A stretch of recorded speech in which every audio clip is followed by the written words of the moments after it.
Es un privilegio para mí saludarles en esta noche, estimados hermanos de la iglesia de San Joaquín. Dios les bendiga. Podemos alabar al Señor, tal vez no como quisiéramos o como hemos estado acostumbrados, pero sí como quisiéramos, con gozo, con alegría, con testimonio, como escuchamos esta noche, de lo que Dios hace en nuestras vidas cada día. Y en esta semana especial, Semana Santa, como la denomina el cristianismo, la Semana Mayor, es un tiempo de mucha reflexión, inclusive para los que no conocen al Señor, hacen un alto y tal vez a su manera están pensando, ¿por qué todo esto? ¿Qué pasó en este tiempo? Hace un poco más de 2000 años ya, y para nosotros es motivo de reflexión, de gozo, de alegría, pero también muchas veces de conmovernos por la obra de Cristo. Esta noche hemos leído un pasaje que relata un incidente en esta semana. La semana del domingo de la entrada triunfal al domingo de resurrección encierra un resumen del ministerio del Señor en la tierra. Durante esta semana, antes de su muerte, Él estuvo predicando y enseñando el mensaje que vino a enseñar, a predicar, el mensaje del reino. En el templo especialmente, relatan los evangelios que se pasó muchas horas enseñando mediante por lo menos 2 o 3 metodologías. Las parábolas que las usó ahí, las parábolas del reino, con mucha profundidad, que nos hablan del reino de Dios en el presente y en el futuro, pero también usó el debate, porque para este tiempo los grupos religiosos que habían, los más poderosos, los más resaltantes, como que se prepararon intencionalmente para hacerle las preguntas o presentarle los casos, los problemas más difíciles de resolver. Estos grupos, como sabemos nosotros, yo creo, los fariseos, una secta religiosa muy importante, pero también estaban los fariseos, los escribas, los sacerdotes, por los herodianos, y en algunas ocasiones se unían los grupos para confrontar a Jesús y para hacerle preguntas. Y la intención era no conocer lo que él piensa solamente, más que todo era un tipo de trampa que le estaban haciendo para ver si el Señor fallaba en algo, decía algo en contra de la ley, en contra de ellos, para acusarlo. Estaban buscando siempre. Esa era la intención de estos grupos, con sus preguntas que venían al Señor. Así que mientras él estaba hablando del reino, estaban preparando las preguntas por los más doctos de los grupos religiosos. Una de esas preguntas aparece en el relato que hemos visto esta noche de Lucas. Bueno, lo presenta también Mateo, Marcos, pero hemos escogido referirnos en Lucas. Está en el versículo 33. Voy a citar la pregunta. Dice así: en la resurrección, pues, ¿de cuál de ellos será mujer, ya que los 7 la tuvieron por mujer? ¿Qué pregunta? Han contado la historia, han propuesto su pensamiento religioso, teológico, de comprensión, citando a Moisés. Moisés nos enseñó así, que cuando un hombre se casa y muere sin dejar descendencia, su hermano debe tomar la esposa y levantar descendencia. Pero en este caso fueron 7. Dice el relato que ellos presentaron el caso que eran 7 hermanos y todos eran estériles, ninguno había podido engendrar, y murieron los 7, y al final murió la pobre mujer, ¿verdad? Después de 7 maridos, pueden imaginar. Claro que es una pregunta inventada, es un es una pregunta preparada, pero ahí está el relato. ¿De quién es mujer en la resurrección? Ya la Biblia nos advierte al inicio del pasaje que los saduceos no creían en la resurrección.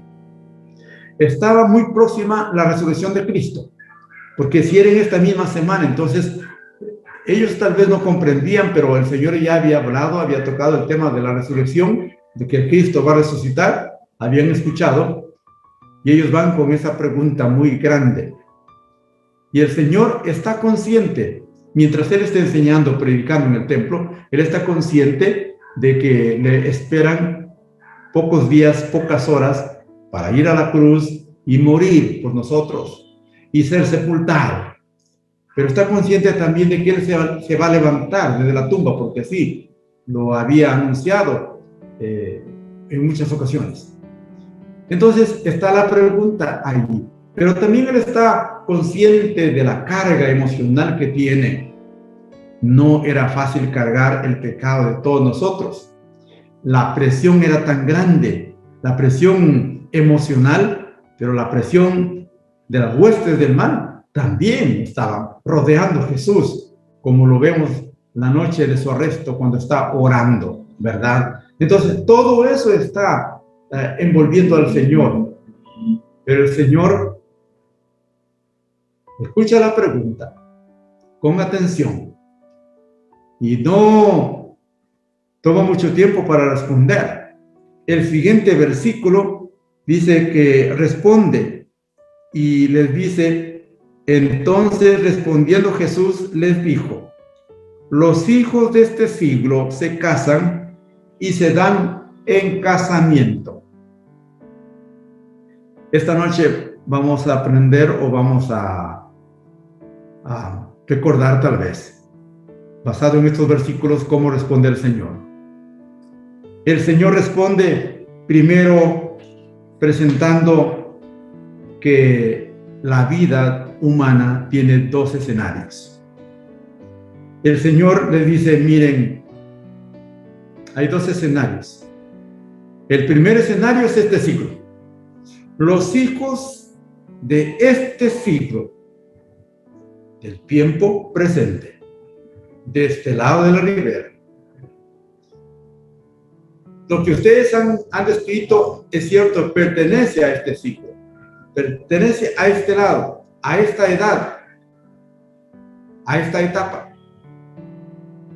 Siglo es edad, era, etapa de la vida. Y inclusive en el capítulo 21 del mismo Lucas y también Mateo y Marcos, los capítulos posteriores al relato de este incidente, narran con lujo de detalle lo que corresponde a este siglo. Mucho placer, mucho pecado y mucho peligro y mucha conmoción en el mundo. Algo semejante a lo que estamos viviendo y lo que estaban viviendo en aquel entonces. Pero Jesús no quiere detenerse mucho tiempo. Menciona solamente y puntualmente el caso que ellos presentan. Los hijos de este siglo se casan y se dan en casamiento. Les está diciendo, lo que ustedes han relatado pertenece a este siglo. Y déjenme decirles que Jesús está diciendo, miren, ustedes como que están jugando con el matrimonio. El matrimonio es un asunto tan serio, tan importante a la vista, a los ojos de Dios. Pero al parecer ustedes lo han tomado como una diversión, como un juego. Porque humanamente es casi imposible o imposible que pase esto que ustedes han presentado. 7 hombres para una mujer. Y todo el cuadro que ustedes han relatado. Pero es cierto porque ustedes sencillamente están jugando al matrimonio, a la familia, a la vida. Ahí como que describe también los tiempos nuestros, los tiempos actuales. El siglo que nosotros estamos viviendo. Cuando se ha menospreciado, cuando se ha tomado como juego, como broma, como diversión, el matrimonio. Se casan y se dan en casamiento. Se casan hoy y mañana se divorcian. Se casan este año y el próximo año se divorcian.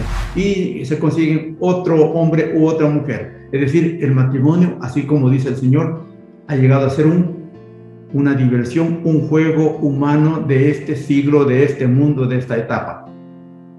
Tan equivocados están que se prestan a este juego, le dice el Señor a los saduceos. Miren, en el siglo I de nuestra era, ustedes se están burlando, ustedes por burlarse del futuro, de la resurrección, del más allá, se están burlando de este siglo. Se están burlando del matrimonio. Las condiciones que ustedes describen pertenecen a este mundo. Pero déjenme decirles, le dice el Señor, presentarles una perspectiva diferente de la vida, de la creación del ser humano, de la creación del universo. Déjenme mostrarles una puerta, un camino. Quieren pensar diferente, quieren ser diferentes. Ustedes tienen que dejar de mirar solo a esta etapa, a este siglo. Tienen que abrir su mirada y levantarla y mirar que hay más allá, algo más significativo, algo más grande. Quiero mostrarles el otro escenario. El escenario de este siglo es pasajero, es temporal, es efímero, es de diversión, como quieran ustedes llamarlo, de placer o lo que sea. Pero quiero llevarles al otro escenario. Y cuánto me gustaría que me acompañen, pero los saduceos eran tan duros, tan cerrados. Dice que era una de las sectas más conservadoras, ultra conservadoras. No querían cambiar su mentalidad. Así enseñó Moisés y así tenemos que cumplir y andar solamente así como dijo Moisés. Y ni siquiera ellos daban espacio a las tradiciones, a las enseñanzas orales. Todo tenía que ser literal. Pero el Señor ahora quiere mostrarles otra perspectiva, una oportunidad de que cambien. El versículo 35 dice así, permítame leerlo: mas los que fueron tenidos por dignos de alcanzar aquel siglo, el otro escenario, aquel siglo, el siglo del otro lado, el siglo, el otro escenario, el otro siglo. Vamos a aquel siglo, vamos a aquel escenario. ¿Qué piensan ustedes, saduceos? Le dice el Señor. ¿Quieren dar un paseo o una vuelta por el otro siglo, por el otro escenario? ¿Podrían refrescar, renovar su entendimiento y su mente si ustedes pasan conmigo para ver el escenario eterno, el escenario de la resurrección? ¿Ustedes están interesados o han preguntado para probar si hay o no hay resurrección? Déjenme mostrarles ese escenario, si hay ese escenario. Vengan conmigo. Y el versículo hace un seguimiento muy interesante. Dice: mas los que fueron tenidos por dignos de alcanzar aquel siglo y la resurrección de entre los muertos, ni se casan ni se dan en casamiento. Vuelve al tema a tratar. Allá no hay lugar para jugar a las escondidas en el matrimonio, como los niñitos que uno cuando era niño jugaba a las escondidas. No hay lugar para jugar al matrimonio, no hay lugar para esos espacios, esas creatividades que ustedes tienen de dañar, de tener una mala imagen del matrimonio. Allá no hay espacio. Ni se casan ni se dan en casamiento. Allá es diferente, pero hay un sendero que transitar. Dignos. Los que son dignos, más los que fueron tenidos por dignos de alcanzar aquel siglo y la resurrección. En estos días estamos nosotros por celebrar la resurrección de Cristo. El domingo algunos van a levantarse a las 5 de la mañana, a las 6 de la mañana, va a haber cultos llamamos nosotros cultos de resurrección, culto de victoria. Ese día cantamos esos himnos que hablan de que Cristo resucitó y nos entusiasma y nos desafía, y para nosotros la resurrección es nuestra esperanza en estos días de tanto dolor y lágrimas que tenemos por la pérdida de amigos, de pastores, de hermanos de la iglesia, de familiares, y a veces estamos tan tristes por ello. ¿Qué nos impulsa a seguir adelante? La esperanza de la resurrección. Cuando despedimos, ni siquiera podemos despedir, solo sabemos, nos enteramos que partió un primo, que partió un tío, que partió un hermano, un amigo. Mandamos las condolencias por el WhatsApp o por el Facebook, lo que fuere, y luego nos resignamos, pero luego nos impulsamos y decimos, pero tengo la esperanza que un día voy a verlo, a este amado hermano, a este amado tío, amado primo, o lo que fuere, cuando él resucite y yo resucite, y nos animamos a ser fieles, a pensar no solamente para este escenario, para este siglo, sino nuestra mente se traslada al siglo venidero. Y decimos, oh, allá, ya está mejor.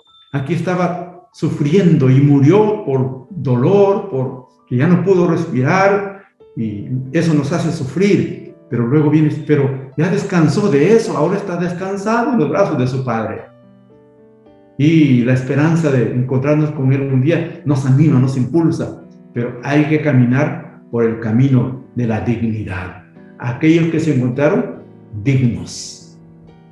Cuando una persona es digna, cuando una persona es digna de confianza, digna de algo, de un puesto, de ensalzarlo, este es digno de dedicarle un poema, este es digno de dedicarle, qué sé yo, de abrazarlo, este es digno de quererlo, este es digno de amarlo. En este caso, es digno de cruzar al otro escenario, aquel que conoce a Jesucristo, aquel que sigue a Jesucristo como el único camino, la verdad y la vida. Nadie va al otro escenario por otro puente, por otro camino, sino solo mediante Jesucristo. Solo Él nos hace dignos delante de su Padre. No es nuestra fuerza, nuestra capacidad, nuestros talentos, nuestros dones, nuestra educación o lo que fuere. Nada nos hace dignos delante del Señor, solo la obra de Jesucristo en nuestro corazón, en nuestra vida. Solo el perdón de nuestros pecados que Él nos da mediante su sangre derramada en la cruz del Calvario. Saduceo, le dice el Señor, ¿por qué no piensan más allá de su propio siglo? Más allá del siglo presente. ¿Por qué no miran el siglo venidero? ¿Por qué no miran el otro escenario, el de la vida eterna? No se queden mirando solamente en el siglo de la vida pasajera, corta, de dolor, de sufrimiento. ¿Por qué no piensan y desarrollan y se preparan para pasar al otro escenario, al escenario de la vida eterna? Aquel siglo que implica la resurrección de los que son hallados dignos. Los participantes de aquel siglo eterno no se dedican ya más a jugar al matrimonio. Los participantes han asumido otra manera de vivir, otros valores, otros principios, otras condiciones. Son las que forjan el escenario eterno, el otro siglo. Les dice el Señor, la resurrección, ahí lo presenta en el siguiente versículo, ustedes pueden mirar, el versículo 36, dice, porque no pueden ya más morir, pues son iguales a los ángeles, y son hijos de Dios, al ser hijos de la resurrección. Las condiciones en el otro escenario son similares, si no las mismas, de los ángeles. Los ángeles no están jugando al matrimonio, no están perdiendo tiempo. Son siervos de Dios que alaban, adoran a Dios, sirven a Dios por la eternidad. Y ustedes al pasar, al resucitar, al dejar este escenario y pasar al otro escenario, van a tener ese tipo de vida, esas condiciones. Les anima, les desafía. Tal vez nosotros hubiéramos dicho, ustedes no, ni merecen que yo pierda tiempo con ustedes, pero el Señor toma tiempo para mostrarles y darles una oportunidad de que conozcan el otro escenario. Y les dice el versículo 37, pero en cuanto a que los muertos han de resucitar, aún Moisés lo enseñó en el pasaje de la zarza, cuando llama al Señor Dios de Abraham, Dios de Isaac y Dios de Jacob. Vuelve a lo que ellos estaban sosteniendo, el Antiguo Testamento y especialmente el Pentateuco. Era la parte favorita de las escrituras para los saduceos, los escritos de Moisés. Y dice, pero ustedes y su mismo favorito o escritor o líder favorito, aunque de Jesús también era y todos los judíos, pero los saduceos se enseñoreaban de Moisés. Dice, pero él ya anticipó. Cuando él estuvo en la zarza que ardía y no se consumía y estaba acercándose, Dios lo llamó por su nombre y dice, Moisés, Moisés, no te acerques, quítate las sandalias de tus pies. Y cuando comienza el diálogo y Moisés le dice, Señor, ¿y quién eres? Y entre otras cosas, Dios le dice, yo soy el Dios de Abraham, de Isaac y de Jacob. Ese pasaje lo cita aquí el Señor a los saduceos. Les dice, miren, Dios ya tiene en el otro siglo, en el otro escenario, a 3 campeones de la fe. A Abraham, a Isaac y a Jacob. Ellos están con Dios. Ellos ya viven en ese escenario. Por eso, como que si los estuviera presentando Moisés, y dice, mira, han campeonado 3. O te menciono 3 campeones, había mucho más. Te menciono 3 campeones en este escenario. Han luchado, han sido perseguidos, han fallado muchas veces, pero han luchado por acercarse y pasar a este escenario. Abraham, Isaac y Jacob. ¿Ustedes lo prefieren tanto a ellos, le dice el Señor? El Señor, Dios, ya anunció a Moisés, les dijo, ellos están en este escenario, no han acabado su vida con su muerte, porque los saduceos decían, con la muerte se acaba todo. Inclusive decían, la muerte implica morir el alma también, y ahí acaba. Por eso que su pregunta es tocante a la resurrección. Pero el Señor le dice, ustedes no se han percatado que Dios ya mencionó que Abraham, que Isaac, que Jacob están en el otro escenario. Si ustedes quieren ser seguidores de ellos, fieles de ellos, amigos de ellos, pues pasen a este escenario, contemplen también. Y redondea la idea y les dice, miren, Dios no es Dios de muertos, sino de vivos, pues para Él todos viven. Este versículo es encantador. Dios ama la vida. Y eso ha compartido con nosotros. Por eso amamos la vida, amamos vivir. Son pocos los que dicen, ya no quiero vivir. Me voy al puente de los suspiros y me voy a tirar. O me voy a tal lugar. ¿Cuántos lugares hay aquí que de tirarse y acabar con la vida? Algunos pocos de los millones que viven en Lima, ¿verdad? La mayoría ama la vida. Dios ama la vida. Le encanta la vida. Pero esa vida tiene que ser para Él, para glorificarle a Él como el creador, como el hacedor. Los saduceos estaban satisfaciendo ellos mismos, ellos estaban llenos de orgullo, de vanidad, y lo que nosotros hacemos tiene que ser para nosotros mismos. Dios ama la vida. Dios es un Dios de vivos, no de muertos. Él quiere la vida para ustedes también. Ustedes están pensando que aquí se acaba todo, en este siglo presente, aquí acaba todo. Están equivocados. Dios ama la vida y la vida eterna. Dios nos ha creado para vivir eternamente, para su honra y su gloria. A Él le encanta disfrutar de la vida de sus hijos y quiere bendecirlos. Por eso ha preparado otro escenario al otro lado donde podemos vivir por la eternidad. ¿Por qué quedarse aquí en este escenario temporal y pasajero, en el cual hay tantas cosas que puede tomarse como juego, como broma, como ellos lo tomaron en el matrimonio y había otras cosas más a lo mejor? Pero en este caso, contar esa historia de 7 hermanos y una sola mujer, en realidad era menospreciar aquel acto, aquella provisión de Dios para el ser humano que era el matrimonio. Lo más hermoso, lo más bonito que había puesto para el hombre. Ellos estaban tomándolo como cualquier cosa, como la sociedad, como el mundo de nuestros días está tomando así. Y muchas veces ya está tocando los corredores de la iglesia. Pero déjenme decirles también esta noche, los saduceos no creían en la resurrección. Nosotros creemos que Cristo resucitó y es primicia de todos nosotros. Pero muchas veces vivimos puestos nuestros ojos solo en este siglo. No siempre estamos preparados y pensando en el otro escenario.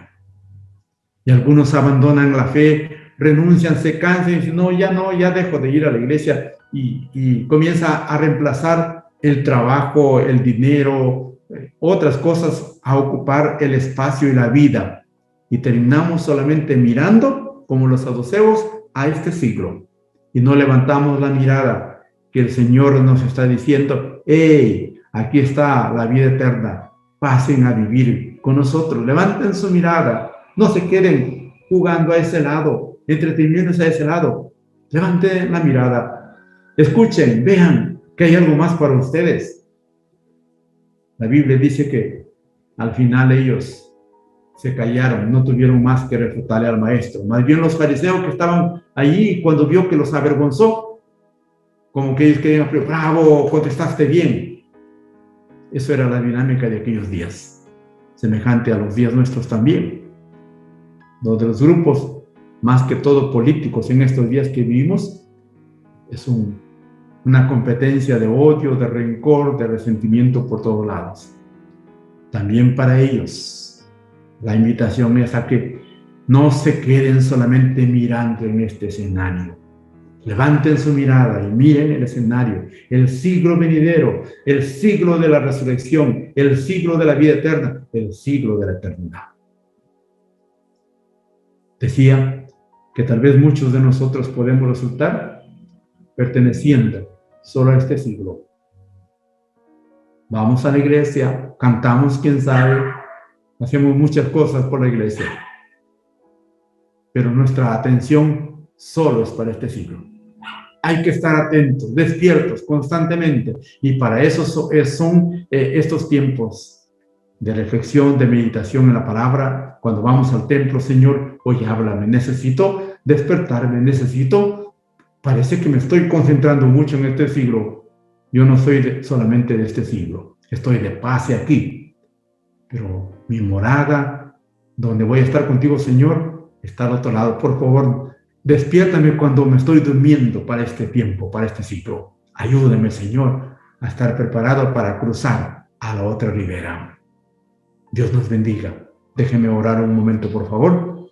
Padre Celestial, en esta noche te damos gracias por tu palabra, Señor. En estos días que recordamos aquella semana tan dura, tan fuerte, de tanta conmoción para Judá, pero sobre todo para ti, Señor. En el templo y por la calle, enseñando una vez más tu reino, hablando del reino de los cielos. Mucha gente ya estaba preparada para seguir atacándote.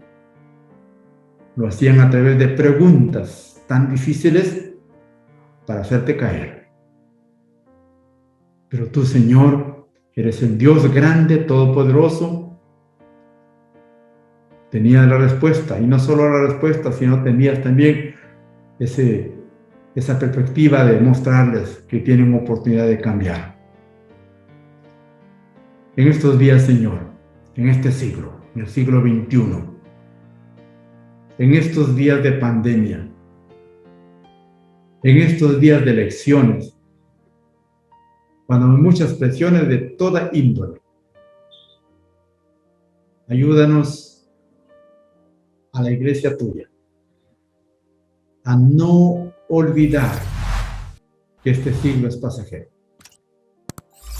A levantar nuestra mirada y mirar que tú tienes el escenario de la resurrección, el escenario de la vida eterna. Y quieres hacernos dignos de ello solo con tu sangre preciosa que limpia nuestros corazones y nuestras vidas de todo mal, de todo pecado. Ayúdanos, Señor, a que no tengamos nuestra mirada enclavada en este mundo, sino siempre levantemos nuestra mirada al otro escenario. Bendice, Señor, esta noche tu iglesia en San Joaquín. Bendice a nuestro pastor, a su esposa y a cada uno de mis hermanos. Bendice tu palabra en el nombre de Jesús, nuestro Señor y Salvador. Amén. Dios les bendiga. Muchas gracias, Pastor Carlos. Un saludo para todos. Que tengan un fin de semana y unos días maravillosos recordando la muerte, la resurrección, la victoria de nuestro Señor Jesucristo. Dios les bendiga, hermanos.